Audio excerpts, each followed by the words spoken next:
Hello, my dear student. My name is Virpal Kaur. Today I am going to explain chapter 7th of class 10th NCERT book exercise 7.2 question number 5th.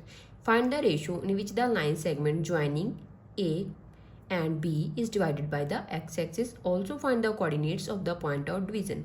हमें जहाँ पे क्या करना है, हमें जहाँ पे दो पॉइंट्स गिवन है उन पॉइंट्स को क्या करते हैं, जो ज्वाइनिंग पॉइंट्स हैं ये दोनों ए और बी, और उन पॉइंट्स को जो रेशो डिवाइड कर रही है हमें वो रेशो निकालनी है, और वो क्या कर रही है उसको एक्स एक्सिस के ऊपर डिवाइड कर रही है। और उसके बाद हमें क्या करने हैं, उसके कोऑर्डिनेट्स निकालने हैं पॉइंट ऑफ डिवीजन के।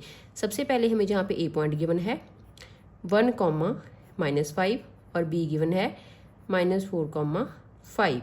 अब हमें जहाँ पे गिवन है कि divided by the x axis, तो डिवाइडेड बाय एक्स एक्सिस का मीन्स क्या है, divided by x axis meaning कि जो पॉइंट है वो क्या है, एक्स एक्सिस के ऊपर लाई कर रहा है। अगर कोई पॉइंट एक्स एक्सिस के ऊपर लाई करता है तो वाई की वैल्यू यहाँ पे क्या होती है 0, तो हमने वो पॉइंट मान लिया P(x,0), क्योंकि वाई की वैल्यू यहाँ पे क्या होगी 0।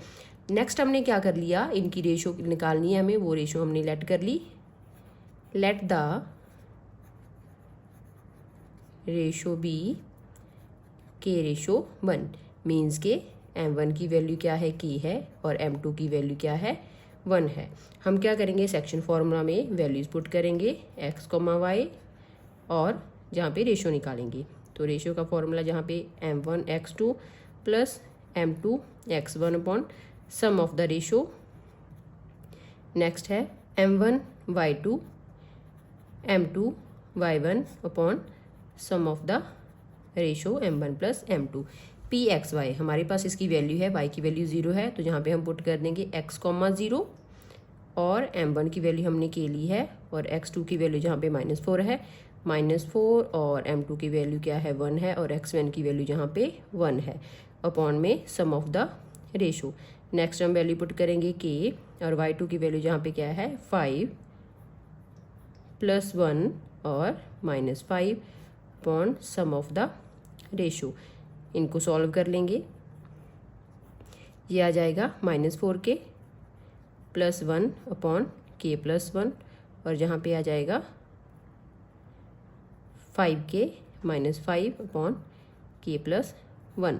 अब हमें क्या करना है, इस क्वेश्चन को हमने फर्स्ट माना है, तो ये हमारी फर्स्ट क्वेश्चन है। तो जहाँ पे हम क्या करेंगे, जहाँ पे x, 0, तो x की वैल्यू जे वाली है, और 0 को हम किसके इक्वेट करेंगे, y की वैल्यू की, क्योंकि ये x की वैल्यू है, ये y की वैल्यू, और जहाँ पे ये x और y है, तो जहाँ पे हम क्या करेंगे, इस वैल्यू को 0 के साथ इक्वेट कर देंगे।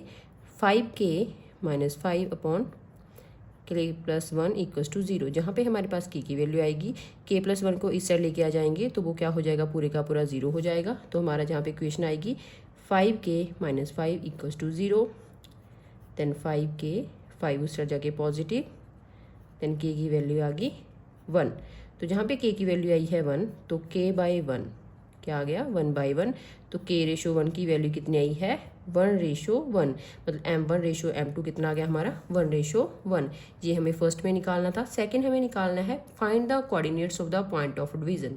तो जहाँ पे हमें क्या करने हैं, पॉइंट ऑफ डिवीजन के क्या करने हैं, कोऑर्डिनेट्स निकालने हैं। तो कोऑर्डिनेट्स निकालने हैं, तो जहाँ पे हम क्या करेंगे, वैल्यू पुट करेंगे Px, y, क्योंकि हमारे पास जहाँ पे क्या आ गया, k की वैल्यू आ गई, तो जहाँ पे पुट कर देंगे, k की वैल्यू हमारे पास 1 आई थी, तो -4, इसको हमने फर्स्ट क्वेश्चन माना था, -4 × 1 + 1/1 + 1, और जहाँ पे 5 1 -5 अपॉन 1 + 1, तो जहाँ पे आ गया -4 + 1 अपॉन 2, और जहाँ पे 5 -5/2, तो जहाँ पे हो गया 4 - 1 3, और बिगर नंबर के आगे नेगेटिव साइन है, 5 - 5 0, तो 0/2 0। तो जहाँ पे हमारा पॉइंट ऑफ डिवीजन क्या आ गया 3/2 -3/2, 0। ये आ गया हमारा फाइनल आंसर। हमें जहाँ पे दो क्वेश्चंस पूछे थे, रेशो भी हमने निकाल दी, और find the coordinates of the point of division भी हमने जहाँ पे निकाल दिए। चलते हैं नेक्स्ट क्वेश्चन के ऊपर। Question number 6, if 1, 2, 4, y, x, 6 and 3, 5 are the vertices of a parallelogram taken in order, find x and y। हमें जहाँ पे ये क्या दे रखे हैं, वर्टिसेस दे रखे हैं एक पैरेललोग्राम के, और हमें जहाँ पे x और y की वैल्यू निकालनी है। तो जहाँ पे a b c d points हैं, हम इसको मार्क कर लेंगे। तो a पॉइंट हमें है गिवन है 1, 2, नेक्स्ट है v 4, y और C है x,6 और D है 3,5। ये हमने ऑर्डर में लिए हैं ABCD। नेक्स्ट हमें क्या करना है, हमें पता है कि जो इनके डायगोनल्स होते हैं वो क्या करते हैं, बाइसेक्ट करते हैं। तो diagonals of parallelogram bisect each other. अगर पॉइंट्स क्या करते हैं, बाइसेक्ट कर रहे हैं एक दूसरे के ऊपर, ये मतलब एक दूसरे को इक्वल पार्ट्स में डिवाइड कर रहे हैं, तो जहाँ पे क्या लग सकता है, मिड पॉइंट निकाल सकते हैं हम AC का और DB का। तो जहाँ पे, और इन दोनों के मिड पॉइंट क्या होंगे, इक्वल होंगे। मिड पॉइंट ऑफ AC, तो सबसे पहले मिड पॉइंट का फॉर्मूला होता है x1 प्लस x2/2 और y1 प्लस y2/2। अगर हम AC के ऊपर मिड पॉइंट लगा रहे हैं तो जहाँ पे x1 y1 और x2 y2, तो जहाँ पे x1 की वैल्यू 1 और x2 की वैल्यू x, तो 1 प्लस x/2 और y1 की वैल्यू 2 और y2 की वैल्यू 6, देन 2 प्लस 6/2, तो ये हो गया 1 प्लस x/2 और ये हो गया 8/2, जिसको हम क्या कर सकते हैं, रिड्यूस करके 4 लिख सकते हैं। नेक्स्ट हम क्या करेंगे, मिड पॉइंट निकालेंगे BD का। Mid point of BD, B और D, तो x1 y1 x2 y2, तो x1 और x2 4 प्लस 3/2 और जहाँ पे y प्लस 5/2 ऐड कर देंगे तो आ जाएगा 7/2 और y प्लस 5/2। हमें पता है जो इनके डायगोनल्स हैं वो क्या होते हैं, इक्वल होते हैं। मिड पॉइंट है तो इन दोनों के मिड पॉइंट क्या हो जाएंगे, इक्वल हो जाएंगे। तो जहाँ पे लिखेंगे mid point of AC and BD are same, तो जहाँ पे हम x की वैल्यू को x की कर रख लेंगे और y की वैल्यू को y की। तो सबसे पहले रखेंगे x की value 1 plus x/2 equals to 7/2 और जहाँ पे y की value y plus 5/2 equals to 4। इनको सॉल्व करेंगे, 2 को हम इस साइड ले जाएंगे, 1 प्लस x 7 इंटू 2 और अपॉन में 2 से 2 कैंसिल हो गया, तो x की वैल्यू है यहाँ पे 7 माइनस 1 6। नेक्स्ट हमारे पास क्या है y, तो जहाँ पे 2 हम उस साइड ले जाएंगे, तो y plus 5 equals to 4 into 2, y plus 5 8, तो यहाँ पे y की वैल्यू आ गई 8 माइनस 5 3। और यही हमें पूछा था, find the value of x and y, तो x की वैल्यू हमारे पास आई है 6 और y की वैल्यू आई है 3। चलते हैं नेक्स्ट क्वेश्चन के ऊपर। Question number 7, find the coordinates of a point A where AB is the diameter of a circle whose center is 2, -3 and B 1, 4। हमें जहाँ पे क्या गिवन है, कोऑर्डिनेट्स गिवन है पॉइंट A के। पॉइंट A के कोऑर्डिनेट्स हमें क्या करने हैं, फाइंड करने हैं। और जहाँ पे AB इज द डायमीटर, और AB क्या है, सर्कल का डायमीटर है। और जो जहाँ पे है सेंटर क्या है उसका 2, -3 और B पॉइंट कितना गिवन है 1, 4। तो हमें A के कोऑर्डिनेट्स निकालने हैं। तो हम जहाँ पे क्या करेंगे, A के कोऑर्डिनेट्स को लेट कर लेंगे कि वो x y हैं। लेट द कोऑर्डिनेट्स ऑफ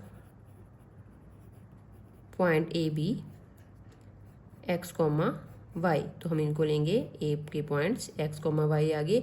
अब क्या है जी, जो जहाँ पे क्या है सेंटर है, तो सेंटर AB एक डायमीटर है तो उसके बीच में होता है। इट मीन यहाँ पे क्या हो जाएगा, मिड पॉइंट लग जाएगा। तो हम क्या करेंगे, मिड पॉइंट ऑफ AB क्या है यहाँ पे 2, -3। तो जहाँ पे हम क्या करेंगे, और AB की हमारे B के हमारे पास कोऑर्डिनेट्स गिवन है। कोऑर्डिनेट्स ऑफ B क्या है हमारे पास 1, 4। तो जहाँ पे हम क्या करेंगे, मिड पॉइंट लगाएंगे। तो AB mid point of AB, तो मिड पॉइंट का फॉर्मूला क्या होता है, x1 प्लस x2/2 और y1 plus y2/2। A point हमारे पास x, y है, तो x1 y1 और x2 y2। तो जहाँ पे हमारे पास मिड पॉइंट ऑलरेडी गिवन है वो जहाँ पे पुट करेंगे 2, -3। x1 की वैल्यू x है और x2 की वैल्यू 1/2 और y1 की वैल्यू जहाँ पे फिर से y प्लस 4/2। अब हम क्या करेंगे, वैल्यूज़ को इक्वेट कर लेंगे। जी हमारी x की वैल्यू है तो जहाँ पे x की वैल्यू के साथ इक्वेट करेंगे, और जी y की वैल्यू है y की वैल्यू के साथ इक्वेट करेंगे। x प्लस 1/2 इक्वल्स टू 2, यहाँ पे 2 साइड चला जाएगा तो ये क्या हो जाएगा, x प्लस 1 इक्वल्स टू 4। तो x की वैल्यू जहाँ पे आ गई 4 माइनस 1 इक्वल्स टू 3। नेक्स्ट हम करेंगे y की वैल्यू को y की वैल्यू के साथ इक्वेट, -3 के साथ इक्वेट करेंगे, इक्वल्स टू -3, 2 साइड चला जाएगा, -3 इंटू 6 इंटू 2 सॉरी यहाँ पे आएगा 2, तो ये हो गया -6 y प्लस 4। तो y इज इक्वल्स टू -6 -4, तो y इज इक्वल्स टू -10। तो हमारे पास जहाँ पे क्या आ गए, कोऑर्डिनेट्स आ गए ए एक्स कॉमा वाई की। तो ए एक्स कॉमा वाई की वैल्यू आई है 3, -10, यही हमें निकालना था। Thank you so much. अगर आपको मेरी वीडियो अच्छी लगती है तो मेरी वीडियोज़ को लाइक शेयर और मेरे चैनल को सब्सक्राइब जरूर कर देना।